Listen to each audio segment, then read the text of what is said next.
Now at 6, Neowalla is the largest annual festival in Kansas, and we're here live in Independence for this year's event.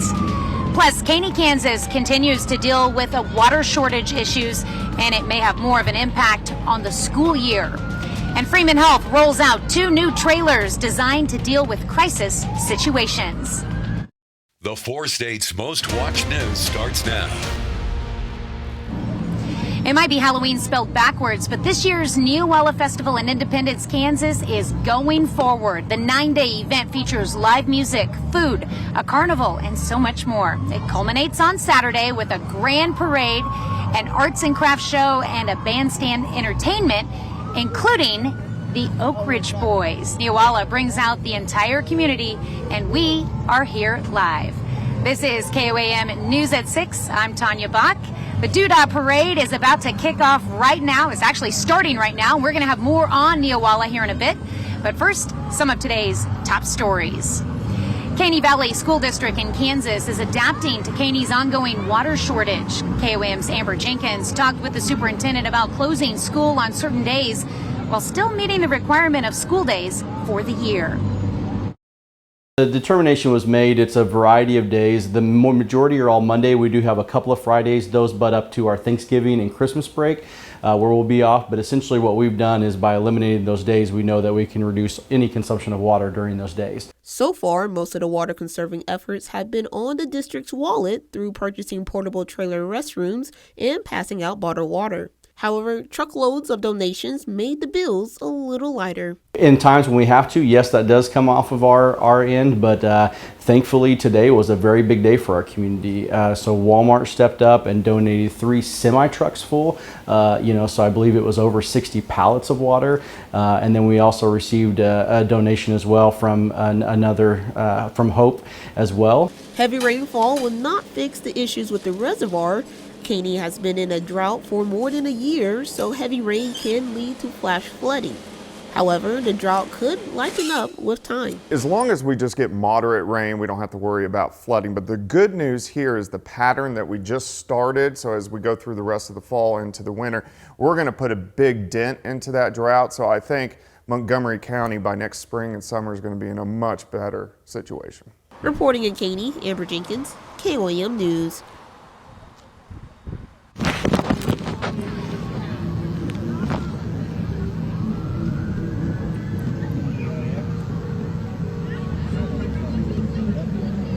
Where's the chicken? Oh, the chicken already went down?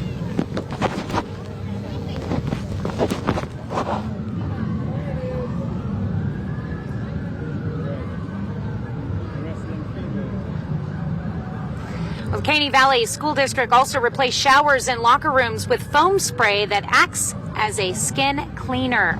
Well, Chief Meteorologist Doug Hetty is joining us live out here at Neowalla in Independence. Yeah, it's getting going. Yeah. What you see behind us is the Doodah Parade. I found out that you have to be 18 and over to be in the parade. Well, looking out here, yeah, it makes sense. There's a lot of people having fun out here, and it's a great night for it. Temperatures are fantastic. Let's go outside. Let's take a look at Joplin, sitting at 75, 74 in Pittsburgh.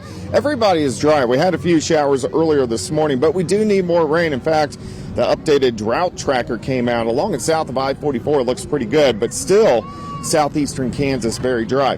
All the rain we had earlier today, it's gone, but look at this. We're tracking our next storm system across the northern plains. Look at all the snow up across the northern plains. We're not going to get the snow, but we're definitely going to get the cold air. Now, it feels great out there right now. We're into the mid-70s, but huge changes rolling in for the weekend. We're going to break that down for you here in just a bit. All right, a lot to talk about. All right, thanks, Doug. Yep.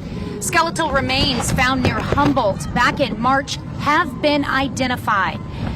Dennis Lushbo from Iola, Kansas, disappeared more than 6 years ago. His disappearance sparked extensive searches across southern Allen County. Sheriff Brian Murphy confirms the skeletal remains belong to Lushbo. His family has been notified. The cause of death is ruled undetermined, but the sheriff does not suspect any foul play in Lushbo's death. We'll take a look at what a Miami Police Department drone showed during a manhunt in Ottawa County, Oklahoma. Authorities were looking for Richard Foley, who was wanted on numerous warrants. The thermal imaging feature on the drone showed Foley hiding in tall grass where he couldn't be spotted at ground level. A police drone operator directed officers to the location. The Ottawa County Sheriff's Office, Quapaw Marshals, BIA, and Miami Police Department were all involved in that search. Authorities caught Foley and booked him on a long list of crimes involving burglary, a bogus check, and various driving offenses. The fatal crash takes the life of a Neotes, Kansas woman. The crash occurred yesterday just east of K99. A Chevy Impala and a Kia Soul were traveling eastbound on U-166 when the Impala crossed the center line and struck a westbound Dodge Charger. The Charger lost control and the Kia Soul struck the Charger. Pamela Long, the driver of the Kia Soul, was killed in the crash. Next of kin have been notified.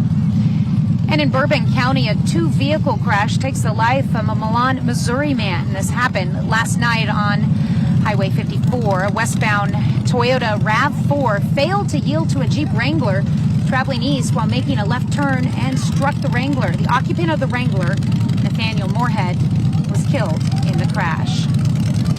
Freeman Health System today showed off one of its two new mass casualty communication trailers. The equipment went online earlier this month. Both trailers can provide rapid emergency aid and uninterrupted communications during local or regional disaster. One of them will be based in Joplin and the other in Neosho. According to Freeman Health System, it'll be available to the entire community. Have the local EMS units come here and pick the trailer up quickly instead of waiting for us. They'll take it to the scene and create a staging area where they can wait for other EMS units to show up and start treating on the scene. Yeah, this is a great resource to have that you hope that you never have to utilize. Freeman Health System says each unit has enough supplies to stabilize and do the initial triage for up to 200 victims. It's National Pro Bono Celebration Week. Locally, the Pittsburgh office of the Kansas Legal Services helps low-income Kansans by providing legal and mediation services. Between 2020 and 2022, they've served more than 1,600 clients. 70% of them are women. I just had a contested divorce case for a client, and if I were to bill my time at what my hourly rate would be in private practice, the attorney's fees would have been probably $25,000 or $30,000. They ended up paying us nothing. KLS attorneys assist people who live in households with annual incomes at or below 125% of the federal poverty guidelines. Clients include the working poor, veterans, homeowners and renters, families with children, farmers, people with disabilities, and the elderly. Well, coming up, we've got an interview with Brian McHugh, the supervisor of Memorial Hall, who has details on some of the musical guests. Welcome back. We are live here in Independence, Kansas for Neowalla. And what you guys saw earlier was the Doodah Parade. It just passed us. And there's going to be much more events later on this tonight and tomorrow. There's been a lot going on all week long. It's a 9-day event. And joining me right now, I've got Brian McHugh here to tell us what was going on at the auditorium. So at the Independence Memorial Hall, starting August 21st, we started rehearsals for Beauty and the Beast, and they just wrapped that up over the weekend. They had a Friday, Saturday, and Sunday show, and then Monday and Tuesday we had the Queen's competition. There's a talent night and a coordination night. We crowned a new queen on Tuesday night, Kylie Davis. And then there's a big concert coming up Saturday night, tomorrow night. Yes, there is. We got the Oak Ridge Boys coming back to town. That's really cool. This isn't the first time they've been here, though. No, this is the third time they've been here in my time, and they're a lot of fun. And I know they're getting up there, but they still get after it. All right. So you also play a big role in the Grand Parade that happens tomorrow, and that's at 11 o'clock, right? On Saturday, yes. Fortunately, my dad has McHugh Video Productions, and I've been fortunate enough to kind of work with him a lot through the years. I mean, from running cables, running audio tech, cameraman, all this stuff, even stage managing. And then the first year after COVID in 21, we had to, he asked me if I'd direct for him, and I was, honored and took him up on the opportunity. Okay. Again, we've got a slew of music for you on Friday, all day on Saturday, and then we've got that Grand Parade on Saturday at 11 o'clock. You don't want to miss that, plus lots of arts and crafts. A lot of stuff going on. You can find information on all of that on our website. And thank you so much, Brian. You're welcome. Thank you. All right. Happy New Walla. We'll be right back. Well, of course, we're out here live, downtown Independence, Newalla days, of course. Temperature is pretty good for us today. It's a great evening to get outside. It's been mild. It's windy, and that's ushering in our next storm system. Let's go ahead and go outside. We're going to look at our Cornell tower cam. Looks pretty good downtown, looking very nice as we go through Thursday evening. Look at these temperatures, 74 in Carthage, 78 in Bonita. Chanute is sitting at 77. Here in Independence, we're sitting at 78 degrees. And our temperatures have been fairly mild over the past couple days, but check this out. See that cold front moving through southeastern parts of Nebraska? That is a very strong cold front.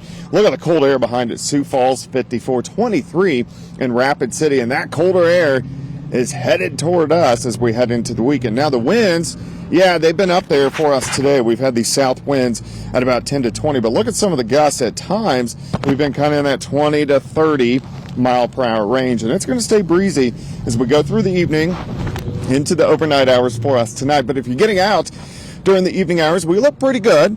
We slide back through the 70s, eventually into the 60s. Now, any rain we had earlier today, this is gone. The clouds have broken up. We have mostly clear skies. All the rain's moving across eastern Missouri down through Arkansas. But check this out. Look at the snow up across the Dakotas and the parts of Nebraska. That storm system, a strong one of our first stronger ones of the fall season, is headed toward us. All right, let me walk you through your next 48 hours for us tonight. Clouds increase. Here's 6 a.m.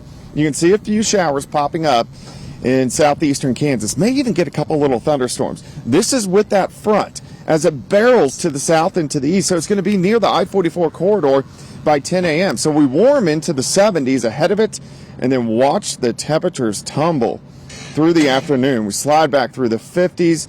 By this time tomorrow evening, most of us are going to be sitting into the upper 40s. So it's going to be a chilly night. Clouds thicken again tomorrow night. And then we start to get scattered showers increasing throughout the day on Saturday. So here's about the noon hour Saturday. Notice the temps. We're sitting into the 40s as we go through the afternoon. The rain really starts to increase, and this continues Saturday night. And I actually think our most persistent rain is going to occur on Sunday. So it's going to be a wet, kind of cold, raw weekend. Rainfall amounts. Northern counties, not as much, but I think our southern counties, especially along and south of I-44, you guys are the ones that can pick up half an inch, maybe even an inch and a half in spots. Day planner for you tomorrow, 69 in the morning, rain. Look at the temperatures tumble, noon, 58, 50 by 4 p.m. And if you're heading out tomorrow night, of course, we got 4-State Friday night high school football. It's going to be chilly. Look at our temps, hovering into the upper 40s, cloudy skies, but at least we're going to be dry. All right, 70 in the morning tomorrow, tumble into the 40s. Only 54 on Saturday, a high of only 43 on Sunday. We get our first hard freeze Monday morning, high of only 45, and then on Halloween, we're going to be dry, but temperatures only into the upper 40s for highs. So this is going to be a pretty big switch for us as we go into the weekend. That Saturday is when it really cools down. Yeah, well, tomorrow afternoon, yeah. All right, we'll get there. Yep. All right, thanks, Doug. Still ahead, high school football playoffs begin tonight in Kansas. John Dales is live at Hutch Field ahead of Colgan's home game. Those stories and more up next in sports.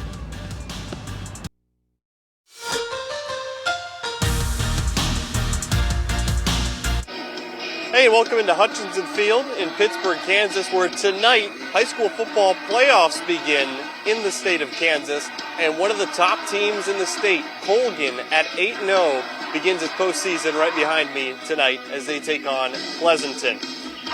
And Colgan taking on Pleasanton. The Panthers are the number 1 seed in their district, only undefeated team in all of Class 1A. Meanwhile, their opponent, the District 2-4 seed, the Pleasanton Blue Jays, who are 4-3. Kickoff here is at the top of the hour. Another 1A playoff game over in Erie. That's the Red Devils being the host team at 4-4, 2 seed in District 1. They see another 4-4 team, Richmond Central Heights. Erie looking for his first playoff win in 4 years. Kickoff in that one is at 7 as well. Over to Class 2A, Riverton at home tonight as well.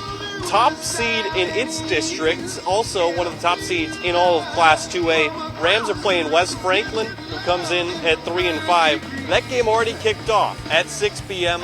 early in the first there. Don't have a score yet, but we'll keep you updated on that one later tonight as well. Then the winner of that game faces the winner of this game. Humboldt at home at 7-1 in the regular season. They play Cherryvale tonight. These two met less than 2 weeks ago, a game that Humboldt won 66-0. Could be seeing the Cubs play Riverton again next week. Now this Saturday is homecoming for Pittsburgh State football. The Pitt State Gorillas have their only non-con game of the season. They play Sioux Falls at home. And even though the Cougars come in at 3-5, it's a pretty special opportunity to face a non-MIAA opponent.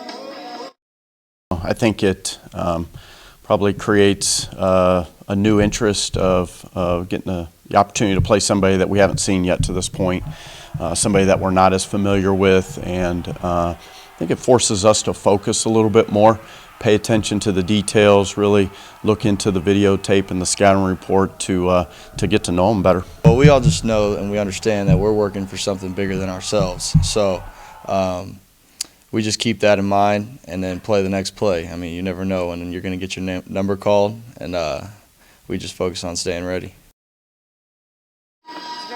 Over to Kansas High School volleyball. Riverton is headed to Class 3A state tournament this afternoon. The Lady Rams receive a big send-off on their way to Hutchinson.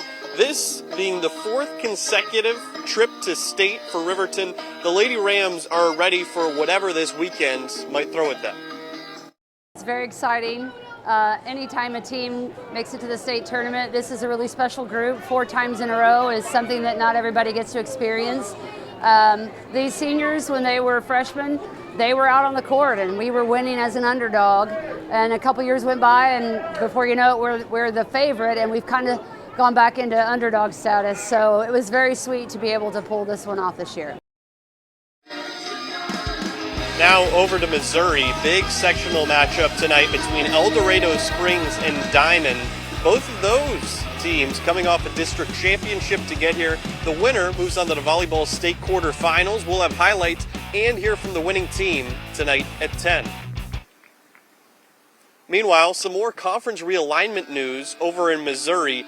Today, Missouri's Central Ozark Conference announcing that Kickapoo and Glendale will each be joining the league in the 2024-25 school year. The COC announcing both of those schools today. It fills the void created by Carl Junction and Branson leaving for the Ozark Mountain Conference a couple of weeks ago, and obviously it adds 2 more Springfield area teams to the COC. But for now, that's all for us in sports. We'll be back right after this. Here's a look at what's coming up on KOAM News at 9 on Fox 14. How an event in Miami, Oklahoma is honoring survivors of domestic violence. Plus, the Convoy of Hope in Springfield is working to get supplies to people in Israel and Gaza.